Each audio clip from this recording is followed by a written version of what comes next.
Hello friends and प्यारे बच्चों, आप सभी का स्वागत है आपके अपने यूट्यूब चैनल केजीएम ग्रुप पर।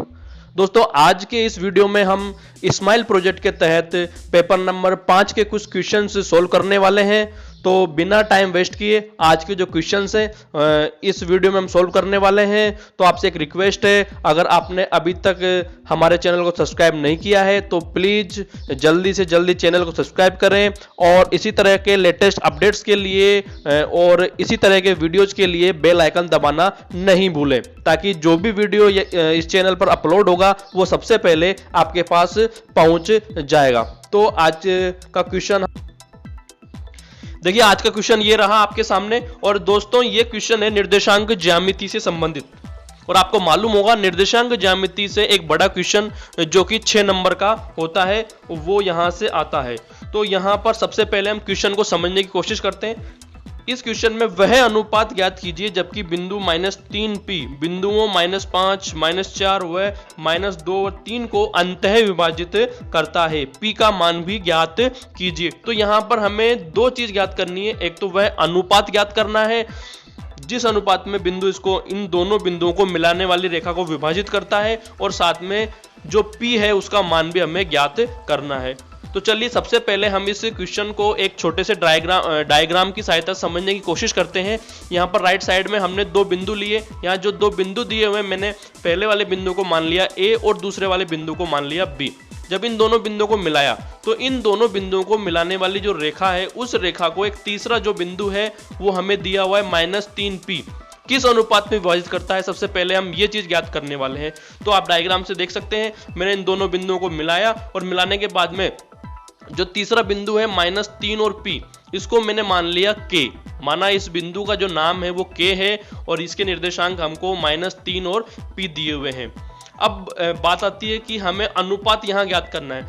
तो जब भी हमें अनुपात ज्ञात करना होगा तो सिंपली हमें यह चीज मान लेनी है कि यह किस अनुपात में हमें विभाजित करता है। तो हमें यहाँ मान लेना है कि ये हमें लेमड़ा अनुपात 1 में विभाजित करता है। तो सबसे पहला काम हमें ये मान लेना है कि ये जो बिंदु है इन दोनों बिंदुओं को मिलाने वाली रेखाखंड को लेमड़ा अनुपात 1 में विभाजित करता है। तो यहाँ पर मैंने ऊपर लिख दिया लेमड़ा अनुपात 1। जैसे विभाजित करता है तो हमारे पास जो m1 है उसका मान आ गया लेमड़ा और m2 का मान आ गया 1। और यहाँ पर जो लेमड़ा हमने माना है उसका जो मान होता है वो m1/m2 होता है। चलिए आगे, अब हम बात करें कि जो बिंदु K है इन दोनों बिंदुओं को मिलाने वाली जो रेखाखंड है उसको अंतः विभाजित करता है।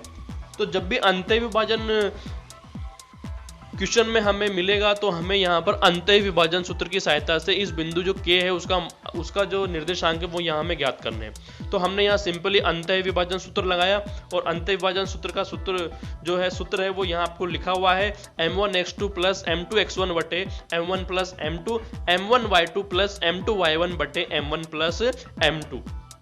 अब आती है बात यहाँ x1 और y1 और x2 और y2 क्या है। तो ये दोनों जो बिंदु हैं इन दोनों बिंदुओं के निर्देशांक है। पहला जो बिंदु A है उसके निर्देशांक हमने x1 y1 लिए और जो बिंदु B है उसके निर्देशांक है हमने x2 और y2। और यहाँ जो m1 और m2 है वो हमारे दोनों अनुपात होते हैं। तो यहाँ पर m1 का मान हो गया हमारा लेमड़ा और m2 का मान हो गया 1। तो इस तरह से हमने यहाँ पर मान रखा m1x2। तो m1 का मान हमारे पास लेमड़ा और x2 का मान हमारे पास में है -2। तो मल्टीप्लाई किया तो -2 लेमड़ा। इसी तरह से सबका मान रखा और मान रखने के बाद में हमारे जो बिंदु K है उसके निर्देशांक आ गए हमारे पास में -2 लेमड़ा -5 बटे लेमड़ा + 1। और दूसरा जो y निर्देशांक है -3 लेमड़ा 3 लेमड़ा -4 बटे लेमड़ा + 1। अब देखिए यहाँ पर जो ये बिंदु है अंतः विभाजित करता है, इस बिंदु के निर्देशांक क्वेश्चन में भी दिए हुए हैं और वही चीज हमने सूत्र की सहायता से ज्ञात की है। तो दोनों जो बिंदु हैं वो एक ही है। जब दोनों बिंदु एक ही है तो दोनों समान होंगे, और जब दोनों बिंदु समान होंगे तो इन दोनों बिंदुओं के x निर्देशांक आपस में बराबर होंगे और y निर्देशांक भी आपस में बराबर होंगे। तो इसी चीज का हम यहाँ पर उपयोग करेंगे। तो सबसे पहले हमने x निर्देशांक को x निर्देशांक के बराबर कर दिया।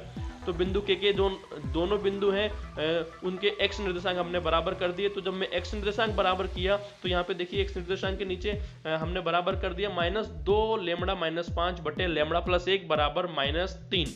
आप देख सकते हो जो बिंदु है वो -3 और p दिया हुआ है, तो इसका x निर्देशांक -3 है। तो -3 को हमने बराबर कर दिया जो हमने बिंदु के निर्देशांक अंतिम विभाजन सूत्र की सहायता से ज्ञात किए हैं उसके x निर्देशांक के बराबर। तो जब बराबर कर दिया, इसके बाद इसको हमने क्रॉस मल्टीप्लाई किया, तो यहाँ पर हमारे पास में पक्षांतरण किया तो लेमड़ा बराबर आ गया हमारा 2। अब हमने लेमड़ा का मान स्टार्टिंग में आपको मालूम हो m1 बटे m2 हमने माना था, तो m1 बटे m2 बराबर 2 बटे 1, हमने इसको 2 के बटे 1 लिख दिया। और इस तरह से लेमड़ा ओ m1 अनुपात m2 का जो हमारे पास आ गया 2 अनुपात 1। तो जो किस अनुपात में विभाजित करेगा, एक आंसर हमारा आ चुका है 2 अनुपात 1 में यह बिंदु इनको विभाजित करने वाला है।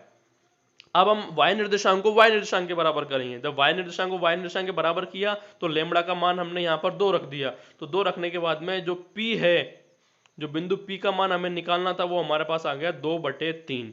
तो इस तरह से ये क्वेश्चन हमें करना है। बहुत ही अच्छा क्वेश्चन है और इस तरह का जो क्वेश्चन है इस निर्देशांक ज्यामिति में से आने की संभावना होती है।